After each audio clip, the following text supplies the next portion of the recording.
আজকে চলুন ঝটপট একটা বিকালের নাস্তা বানাই। যে উপকরণগুলো সবসময় আমাদের রান্নাঘরে থাকে আর হাতের কাছে থাকা উপকরণ দিয়ে কোনো কিছু তৈরি করতে আমার কিন্তু দারুণ লাগে। আশা করছি আপনাদের কাছেও ভালো লাগবে। অল্প উপকরণে বানানো এই রেসিপিটা খেতে কিন্তু অসম্ভব মজা। তো এর জন্য আমি নিয়ে নিয়েছি হাফ কাপ পেঁয়াজ কুচি, তারপর দিয়ে দিচ্ছি একটা কাঁচামরিচ কুচি, 1 টেবিল চামচ দিয়ে দিচ্ছি ধনিয়া পাতা কুচি, আর দিয়ে দিচ্ছি হাফ চা চামচ মরিচের গুঁড়া, হাফ চা চামচ দিয়ে দিচ্ছি ধনিয়া গুঁড়া, 1/4 টিস্পুন দিয়ে দিব হলুদ গুঁড়া, তারপর দিয়ে দিচ্ছি হাফ চা চামচ লবণ,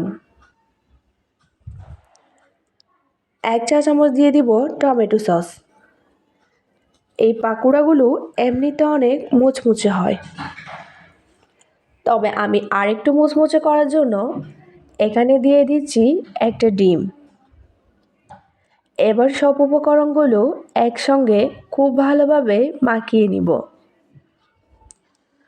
সবগুলো ভালোভাবে মাখিয়ে নেওয়ার পর আমি বাটিটা সাইডে রেখে দিব, আর অন্য একটা বাটিতে নিয়ে নিয়েছি কিছুটা পানি।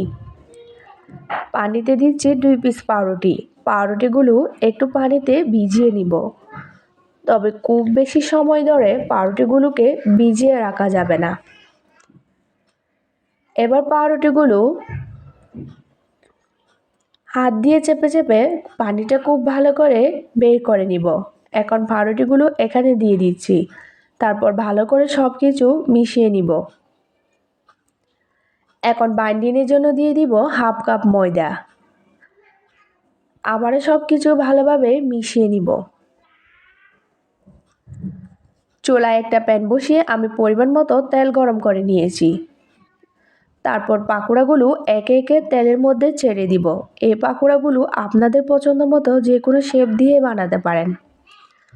চুলার হিট কমিয়ে এই পাকোড়াগুলো ভাজতে হবে। একটা পাশ দিয়ে কিছুটা ভেজে নেওয়ার পর অন্য পাশ দিয়ে উল্টিয়ে দিব।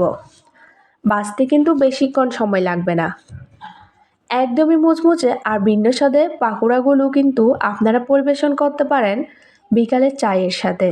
দেখেই তো নিলেন, হাতের কাছে থাকা কিছু উপকরণ দিয়ে তৈরি হয়ে গেল খুব মজাদার বিকালের নাস্তা। আশা করছি আজকের রেসিপি আপনাদের কাছে ভালো লেগেছে। সবাই অনেক ভালো থাকবেন, সুস্থ থাকবেন। আজ এখানে বিদায় নিচ্ছি। আল্লাহ হাফেজ।